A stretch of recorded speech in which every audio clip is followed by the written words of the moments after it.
Bom, o governo ontem, finalmente, 200 mil anos depois do que deveria, fez algo que foi percebido aí pelas lideranças dos caminhoneiros como atendimento às suas reivindicações, se não todas, boa parte delas.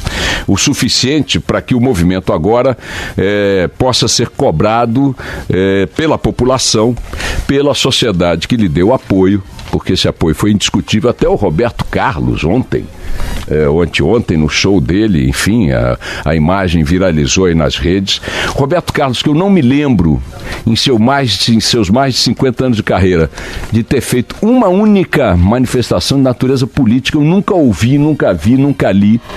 E aí vocês podem dizer, mas o Roberto Carlos é um brasileiro em 208. Sim, mas ele mostra o quanto essa greve foi percebida pela sociedade como uma greve com fundamentos, uma greve com razões para ser.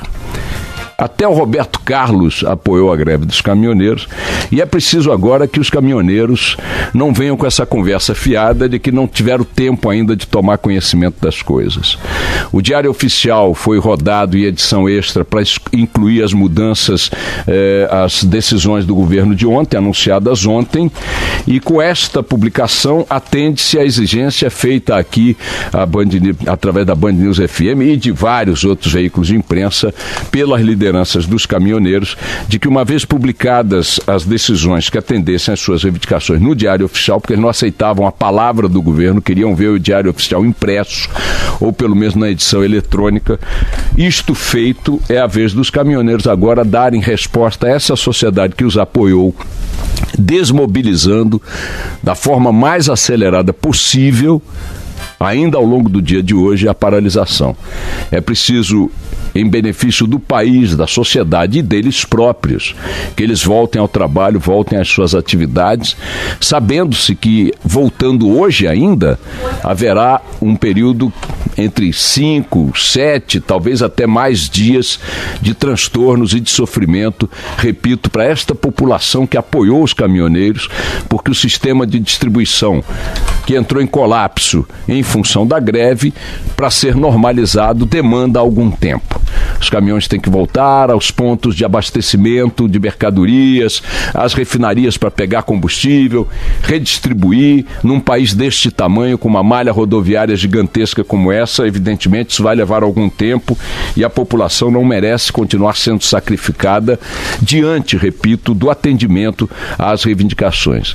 Diferentemente do que se tentou naquele primeiro acordo, entre aspas, né, em que as ofertas do governo para paralisar a manifestação foram capengas, mambembes, espertas, malandras, este atendimento de ontem contempla a essência das reivindicações dos caminhoneiros, no que diz respeito à redução do diesel, no que diz respeito à alteração da política de reajustes automáticos diários da Petrobras, no que diz respeito à tabela mínima para preço do frete, no que diz respeito à suspensão da cobrança nos pedágios pelo eixo suspenso, a garantia de 30% do frete da Companhia Nacional de Abastecimento para os caminhoneiros autônomos, que representam o coração pulsante desse setor.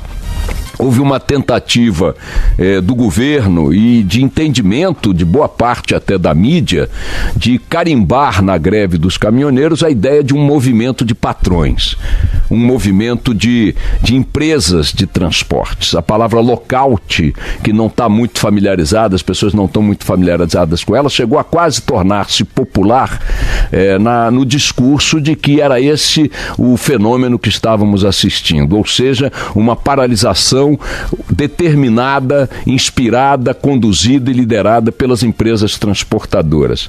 Que elas surfaram nessa onda é evidente. Que elas pegaram carona na crise é evidente. Que elas são uma parte beneficiada por essas medidas também é evidente.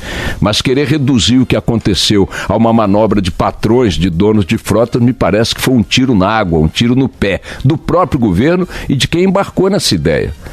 Repito, os empresários de transporte do Brasil, que têm uma parcela importante da frota nacional, estimularam, apoiaram e engajaram-se nessa greve, ok. Mas ela foi apenas uma greve determinada por eles, inspirada por eles, alimentada por eles? Não, claro que não. Nós temos uma parte, se não majoritária, quase igual da frota nacional de caminhões nas mãos dos próprios proprietários dos caminhões.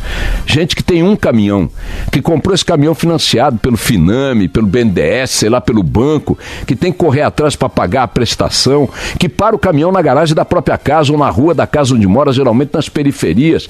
São trabalhadores de renda pequena, familiar, e que tem que trabalhar 20, 24 horas por dia, tomando rebite, cheirando cocaína, carregando carga acima da capacidade, para chegar no fim do mês e a conta não fechar. Era essa gente que estava parada, essa gente que era o combustível da paralisação. Ou vocês acham que se essa gente tivesse satisfeita e rodando com os caminhões, os patrões teriam tido sucesso? Então, feito o fracasso, configurado o fracasso da estratégia do governo nos primeiros dias, configurado o desastre que foi a forma de conduzir e de reagir a essa greve, estamos agora diante de uma nova realidade. A realidade do atendimento às reivindicações, a realidade da vitória do movimento em relação àqueles que a ele se opunham. E isto impõe, repito, aos caminhoneiros que estão ouvindo a Band News FM, que estão ligados nas redes sociais, que estão ligados no WhatsApp, não embarcar agora nessa história de dizer que ainda não tivemos tempo de tomar conhecimento das decisões. Deixem de bobagem. Voltem às estradas, voltem às suas famílias, voltem ao seu trabalho, que o Brasil precisa que vocês voltem e o que vocês queriam já foi atendido. O que vocês queriam já foi dado. Quem estiver persistindo agora nesse movimento estará na contramão, repito, da mesma sociedade que lhes deu apoio integral, incondicional. Com um detalhe importante, um movimento que nasceu, cresceu, aconteceu e venceu sem que a canalhada política tivesse tentado pegar à direita e à esquerda uma carona nisso aí. Tem muita gente dizendo, porque o Bolsonaro se deu bem. Se deu bem nada. Se deu bem nada. Quem estava querendo apoiar o Bolsonaro dentro dos caminhoneiros já vai apoiar, já ia apoiar, já vai votar nele. O resto está cuidando de si próprio. Ninguém está atribuindo a Bolsonaro, a Temer, a Lula, a Alckmin, a Marina, a Ciro Gomes, qualquer ganho real nessa população que está aí. Repito, quem estava ali e já era simpático a um ou outro, simpático continuará, porque uns e outros não deram as caras ali. Mas fizeram oba-oba nas redes sociais, que façam. A tentativa também de tentar carimbar um selo eleitoral nisso aí também não colou. Não se viu uma bandeira partidária. Se o Bolsonaro era essa figura toda por trás de tudo, por que não apareceu? Por que não deu as caras? Então vamos parar com esse negócio de querer desqualificar um movimento que aconteceu, alimentado por uma realidade e que chegou onde chegou porque o governo assim quis. Eu tenho às minhas mãos aqui 2 documentos encaminhados pela liderança dos caminhoneiros ao Palácio do Planalto, um no dia 5 de outubro, um no dia 14 de maio de 2018, uma semana antes da greve, e outro no dia 5 de outubro de 2017. O primeiro, de 5 de outubro, ao excelentíssimo senhor Eliseu Padilha, essa inutilidade andante. 5 de outubro, dizendo, senhores, a redução da carga tributária é fundamental. O transporte rodoviário roda numa rede de quase 1.800 quilômetros de estradas, por onde passam 56% de todas as cargas movimentadas no Brasil. Não estamos aguentando mais. O diesel não está dando para entrar no nosso orçamento, o eixo suspenso não está.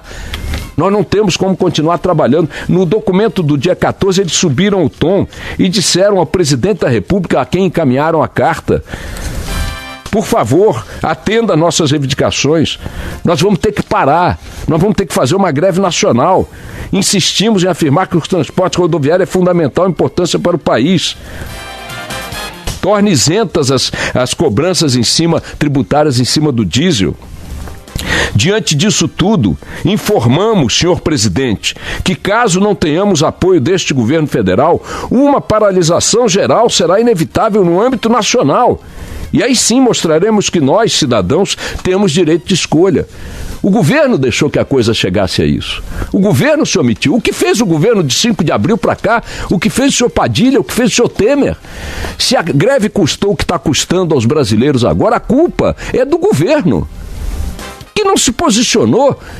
Não digo nem para atender as reivindicações, mas para evitar que a greve acontecesse, que garantisse então a presença das forças federais que acabaram sendo acionadas tardiamente nos centros de distribuição, no desbloqueio de rodovias preventivamente, que tentasse negociar com as lideranças, conceder uma parte, prometer outra. Algum movimento fizeram nada, ficaram cuidando de seus próprios umbigos depois que a greve começou.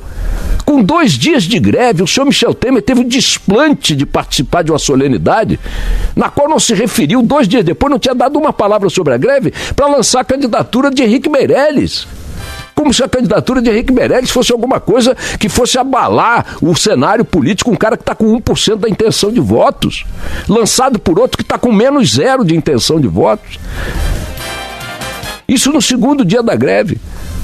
No 3º ou no 4º dia da greve, ele foi ao Rio de Janeiro fazer a entrega de automóveis para a Polícia Militar do Rio e disse que a coisa mais importante que estava acontecendo no Brasil naquele dia era aquela entrega de automóveis. Isso é uma demência, é um estado de delírio.